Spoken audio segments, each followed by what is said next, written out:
I'm Sanjukta here. And I am Manjesh. We are very excited to have Mr. Anurag, our guest, on our show, Career Talks. Mr. Anurag is currently working as Field Officer in IOCL Gorakhpur, UP. Mr. Anurag had scored an outstanding All India rank of 177 in GATE, Graduate Aptitude Test in Engineering, in the field of Mechanical Engineering. He has a lot of insights to share about GATE preparation strategy and IOCL working culture and salary structure. We are really looking forward to learn from Mr. Anurag, and we hope you all will too.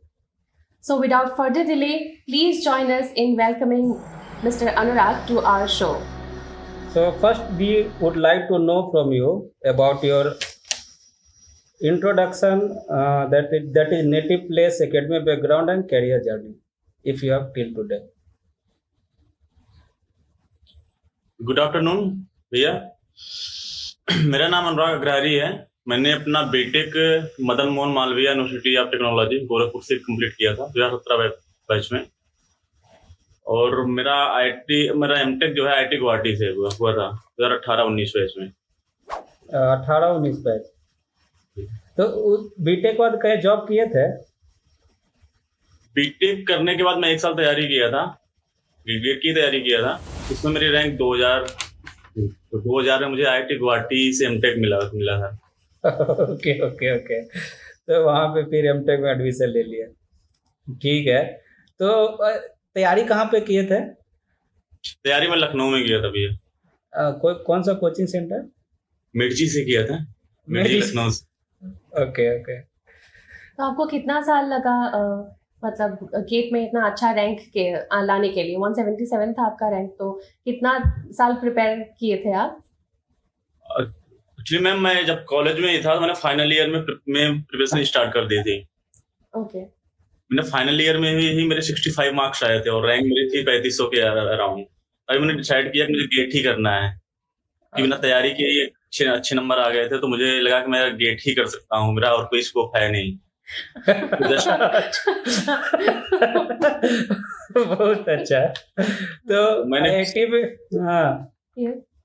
फिर मैं वही gate की तैयारी करने के लिए मतलब यहाँ पर दिल्ली के लिए मैं पहले ट्राई किया। फिर दिल्ली में थोड़ा मतलब कॉस्टली पड़ रहा था, फिर मैं लखनऊ में ही मतलब तैयारी की 1 साल। तैयारी करने के बाद भी मतलब ये तैयारी मेरी काफी अच्छी जा रही थी और टेस्ट में नंबर भी काफी अच्छे आ रहे थे। मुझे लग रहा था कि मेरा सिलेक्शन हो जाएगा, पर एट द एंड में मेरी रैंक 2000 आई। मैं भी टॉप था, मतलब टेस्ट में सारे टेस्ट में इतने अच्छे नंबर आए, और लास्ट में जो गेट में रैंक आई उसमें 2000 रैंक आई। तो 2000 रैंक में मेरे पास एक ही ऑप्शन था, मैं एमटेक कर सकता था।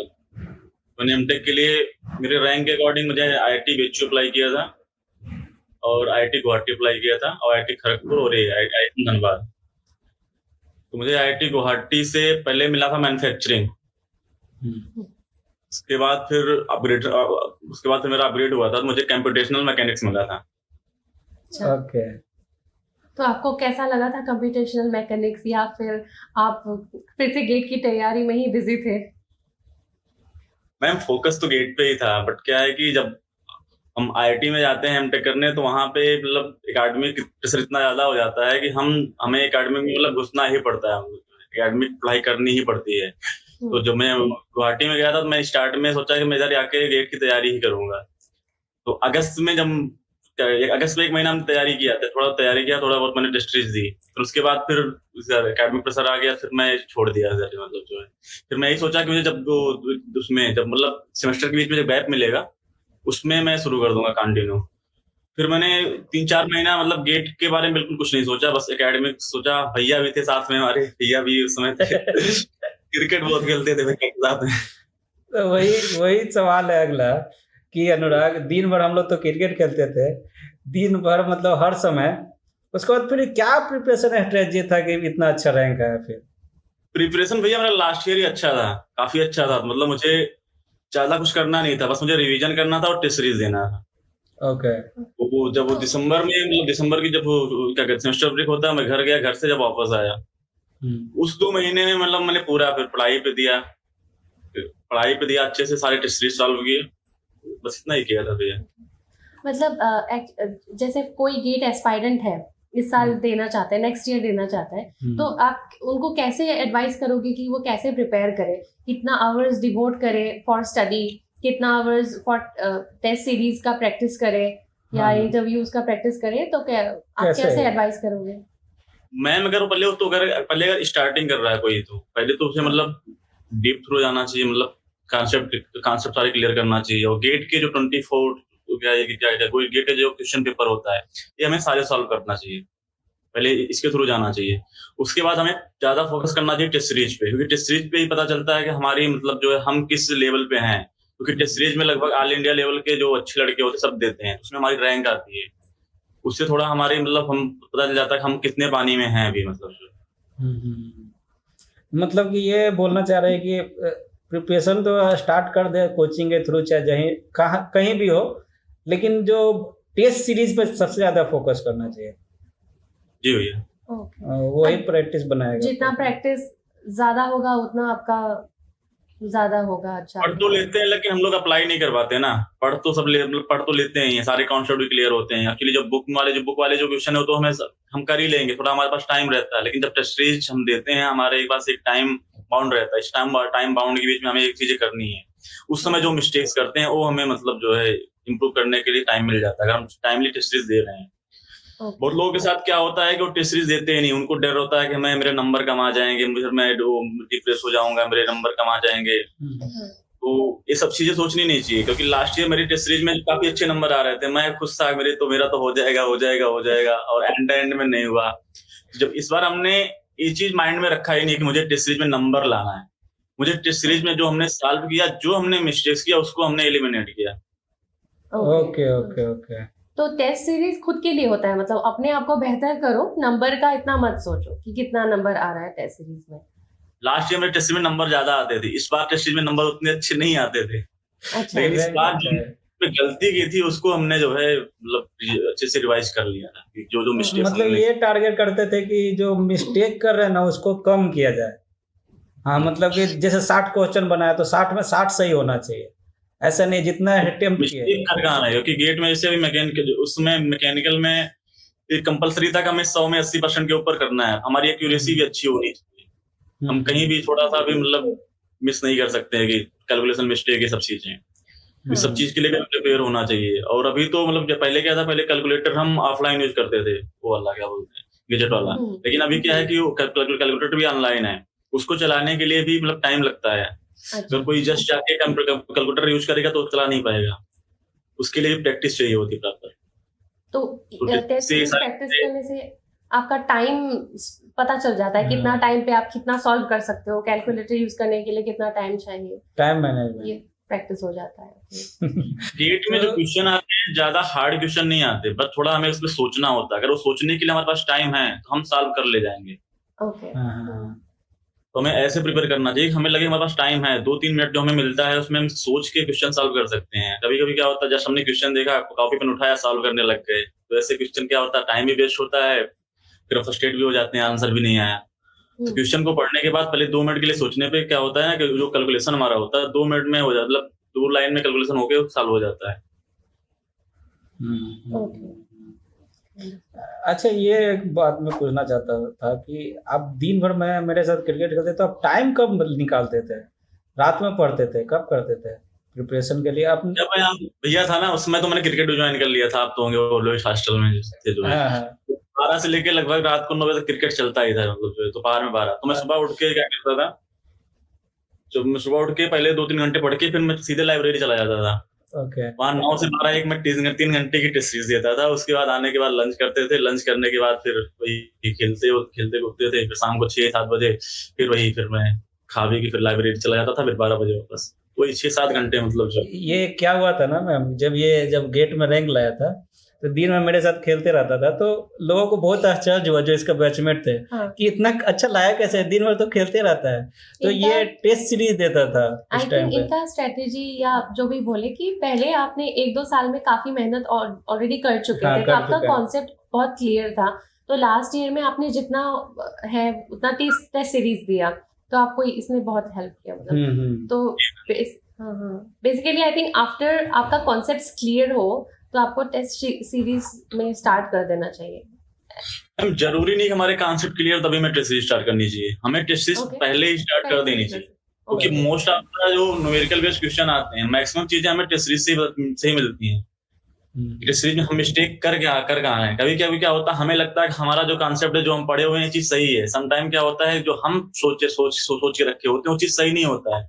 जब वो गलती हम टेस्ट सीरीज में एक बार कर देते हैं, फिर वो चीजें जब टेस्ट सीरीज के थ्रू मतलब उसको रिवाइज कर लेते हैं, फिर वो मिस्टेक फ्यूचर में नहीं होगा। Okay. अच्छा अनुराग, अब हम लोग नेक्स्ट क्वेश्चन में पहुंचते हैं। IOCL में आपका जो सिलेक्शन हुआ ना, उसका थोड़ा डिटेल प्रोसेस बताइए हमें। कितना कट ऑफ होता है और कैसे सिलेक्शन हुआ, क्या प्रोसेस था? ये मेरी उस साल 177 रैंक थी, तो मेरा EWS का सर्टिफिकेट बन गया था उस बार। उसमें 600-700 क्या कहते हैं 1000 रैंक तक उन्होंने इंटरव्यू के लिए बुलाया था, और जनरल के लिए बोल रहा हूँ। और मेरा 2 में हुआ था, ONGC में हुआ था और IOCL में हुआ था। तो जैसे गेट में IOCL में क्या है, IOCL में 85% वेटेज रहता है गेट का। अगर आपका गेट में नंबर अच्छा है तो मोस्ट ऑफ द चांस है सिलेक्शन आपका अच्छा होगा। अगर आप जनरल कैटेगरी के हैं, अगर आपकी रैंक 150 के अंदर है या 150 के अंदर है, तो चांसेस है आपका होगा, मतलब हो ही जाएगा। अगर रैंक 150 से थोड़ा ऊपर है तो फिर आपको थोड़ा इंटरव्यू में परफॉर्म करना पड़ेगा। इंटरव्यू में भी मतलब नंबर चाहिए होगा। 10 नंबर का इंटरव्यू होता था, 2.5 नंबर का GT होता था, 2.5 नंबर का ग्रुप डिस्कशन होता था उस समय। अभी भी यही है। अच्छा, अभी भी यही है। ओके, तो मतलब कि गेट के जो रैंक है उसका बहुत वेटेज है IOCL में। ONGC में ऐसा नहीं है क्या? ONGC में 60-40 है। 60-40, ओके। तो रैंक का वेट 60% और इंटरव्यू का 40%। इसमें ऐसा है 60% हमें उनको क्या बोलते हैं इसका मिलता है, गेट का स्कोर मिलता है, और 25% हमें मिलता है इसका बीटेक का। बीटेक में अगर हमारा 65% के ऊपर मार्क्स है। उस समय ऐसा था, अभी इस समय का एग्जैक्ट नहीं बताया, तो 85 हो गया। 15 नंबर का होता है, 15 नंबर का नहीं, ऐसा था। 60 नंबर का हमारा ये क्या कहते हैं गेट का वेटेज था। 20 नंबर में बीटेक के परसेंटेज मिल जाता था, 80 हो गया। और 15 नंबर का इंटरव्यू होता था, 95 नंबर का होता था। और 5 नंबर जिन्होंने PhD करके रखी उनको 5 नंबर एक्स्ट्रा मिलता था। ओके, PhD में हम लोग ज्यादा PhD सुन के इंटरेस्टेड हो जाते हैं। ओके, अच्छा, अब ये जानना चाहेंगे कि कैसा टाइप का क्वेश्चन पूछा गया था आपसे इंटरव्यू के टाइम? इंटरव्यू के टाइम हमसे बहुत सी सिंपल क्वेश्चन पूछा गया था। हमने हॉबी डाल रखी थी, एक्चुअली मेरी हॉबी क्रिकेट थी, बट क्रिकेट बहुत कॉमन हॉबी हो जाती है। बहुत ही कॉमन हॉबी हो जाती है, तो लोग थोड़ा मतलब चिट से जाते हैं इंटरव्यू में। ये भी क्रिकेट डाल के ये क्रिकेट ही लेके आ गए हम लोग। अच्छा। क्रिकेट मैच लोगों को पसंद होता है क्रिकेट, और क्रिकेट मेरी एक्चुअल में हॉबी है। क्रिकेट को मतलब मैं हर तरह से फॉलो करता हूँ, बट वहां जस्टिफाई नहीं कर सकता ना। तो फिर मैंने हॉबी कुकिंग डाल रखी थी। मैंने क्या तैयारी के दौरान 1 साल मैंने खाना वाना बनाया था अच्छे से, तो मैंने कुकिंग हॉबी डाल के रखी थी। तो कुकिंग पे मेरा ONGC का इंटरव्यू भी और IOCL का भी इंटरव्यू मोस्टली कुकिंग पे ही निकल गया है। 10 मिनट का इंटरव्यू होता है, 10 से 12 मिनट का इंटरव्यू होता है, उसमें से 5 से 6 मिनट मेरे इंटरव्यू कुकिंग पे ही निकल गए। तो कैसे क्वेश्चन थे कुकिंग में? कुकिंग में उन्होंने पूछा कि आपने हॉबी कुकिंग डाल रखा, क्या बनाना पसंद है उनको, जो आपको जो है। तो मैंने जब तैयारी करता था मैं हरी सब्जी, रोटी और दाल रोटी यही सब बनाता था। मैंने यही सब बताया सिंपल सा।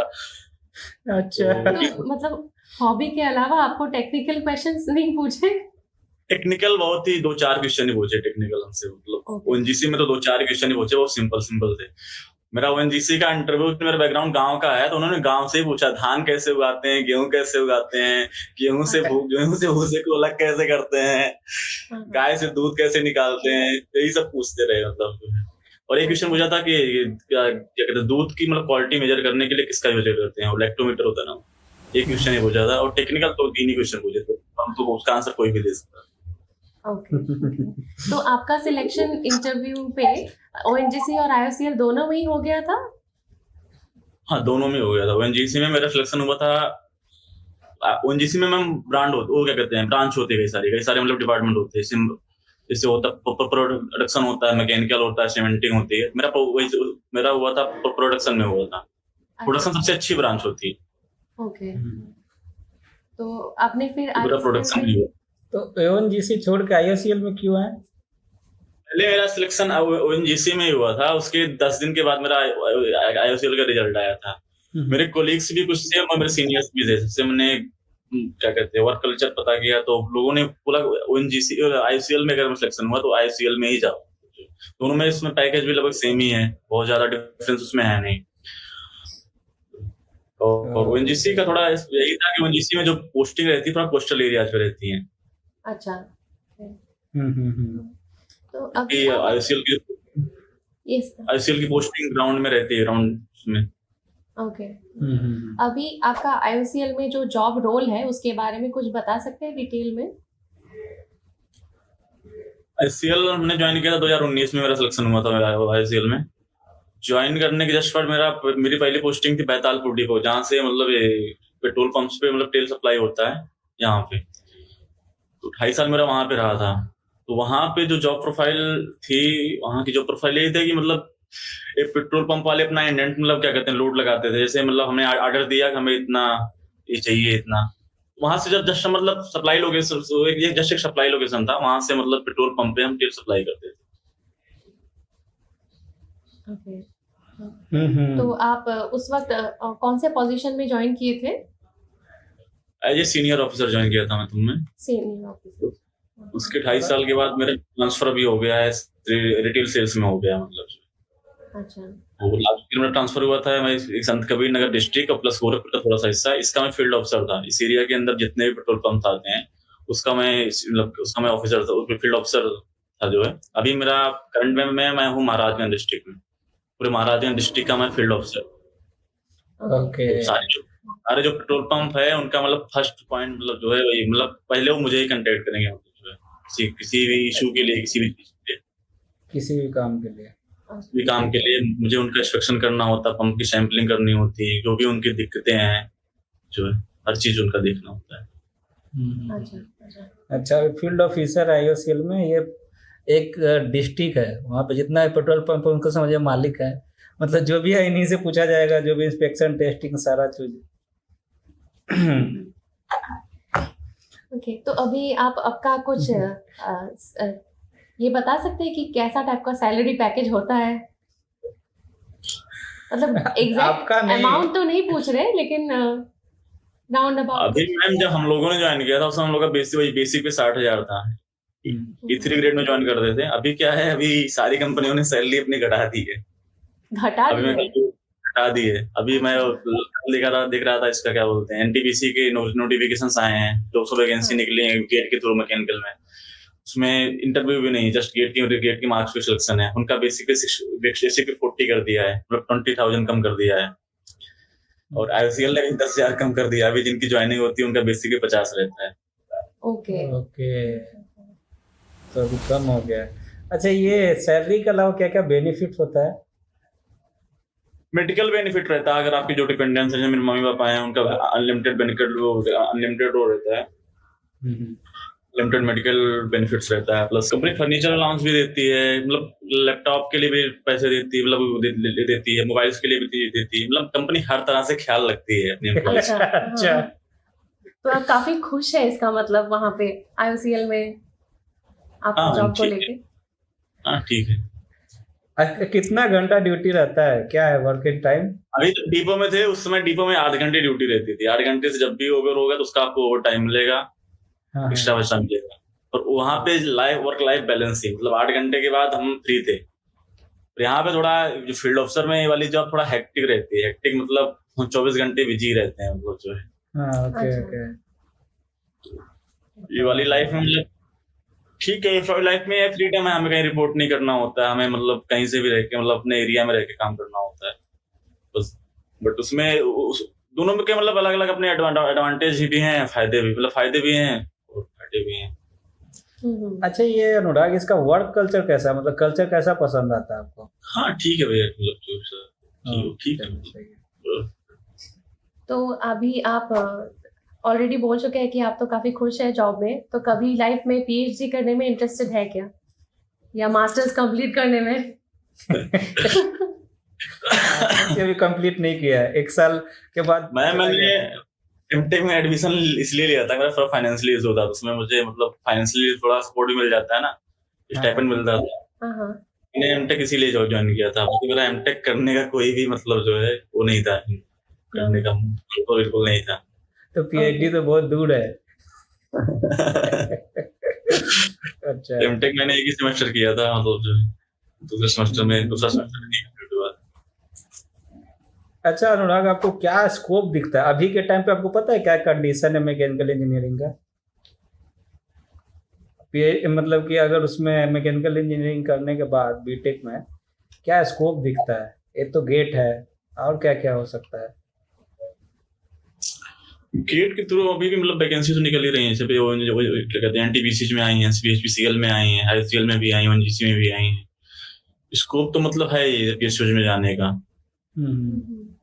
साथ साथ आप फॉर एग्जांपल जैसे एक नेक्स्ट ईयर जितने भी बीटेक्स मैकेनिकल इंजीनियरिंग का गेट एग्जाम देंगे, बीटेक हो या एमटेक हो, तो उसमें से कितने लोगों का या कितना नंबर ऑफ कैंडिडेट्स का ऐसे पीएसयूज में सिलेक्शन होता है टोटल अराउंड कि 1000 लोगों का सिलेक्शन हो जाएगा या 2000 या 500, ऐसा कुछ आपको पता है? मैम वो डिपेंड करता है नंबर ऑफ वैकेंसीज कितनी आई हैं। जैसे जब हम लोग थे उसमें वैकेंसीज काफी आई थी, मतलब आईसीएल में भी वैकेंसी थी, ओएनजीसी में भी थी, सेल में भी थी, एनटीपीसी में भी थी। तो नंबर ऑफ वैकेंसीज पे डिपेंड करता है, किसी साल ज्यादा आ जाती है, किसी साल कम आ जाती है, पर वैसे मतलब 400-500 लोगों का तो हो ही जाता है हर साल। तो टाइम लगता है, मतलब तुरंत नहीं होता, टाइम 1 साल लग जाते हैं। तो 400-500 लोग का तो हो ही जाता है मतलब।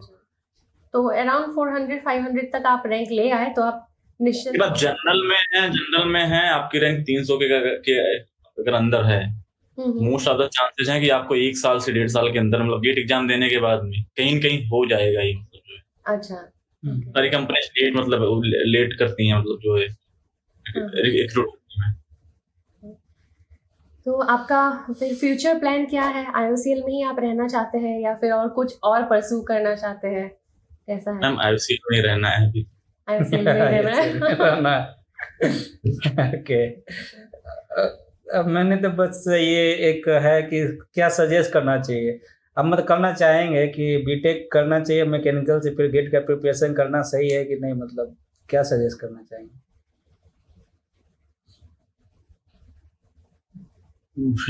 बीटेक करने के बाद अब मैकेनिकल है तो गेट ही एक ऑप्शन आता है, मतलब जो है जो सबसे पहला ऑप्शन। हाँ, किसी को मतलब आसानी, मतलब जल्दी जॉब दिला देता है कम टाइम में।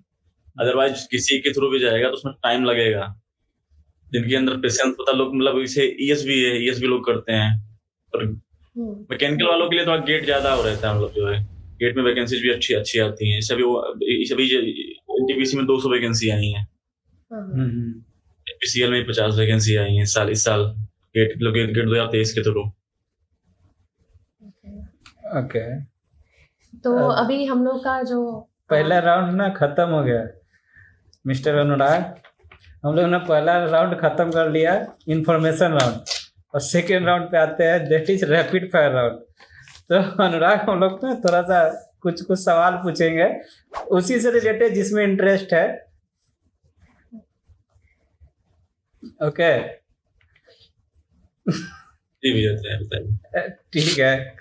सो सबसे पहला सवाल उसमें है, कैरियर और क्रिकेट में से किसी एक को चुनना होगा तो किसको चुनोगे? आपने बोला है आप बहुत ज्यादा भक्त हो क्रिकेट का।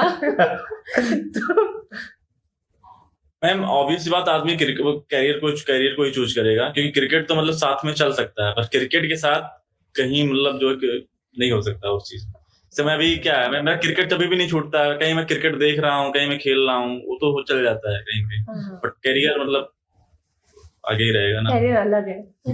ओके, फिर आपको कौन ज्यादा पसंद है, गांगुली या धोनी? मैम मैं क्रिकेट का फैन हूँ, मैं किसी प्लेयर का फैन नहीं हूँ, सीरियसली बता रहा हूँ। मैं किसी क्रिकेट का फैन, मैं सिर्फ क्रिकेट का फैन हूँ, मुझे सारे क्रिकेट पसंद लगते हैं। मतलब क्या होता है ना, कभी किसी टाइम कुछ ये प्लेयर अच्छा लगने लगता है, किसी टाइम अच्छा लगने लगता है। अच्छा। पर जो हमने क्रिकेट 2003-4 में देखा था, मुझे गांगुली मतलब ज्यादा उस टाइम का जो क्रिकेट होता था, मतलब वनडे क्रिकेट, तो अलग। अच्छा, नरेंद्र मोदी और मनमोहन सिंह? स्किप कर दीजिए इसको। ये तो ये हो जाएगा। ओके, फिर रेस्पेक्ट या मनी? रेस्पेक्ट।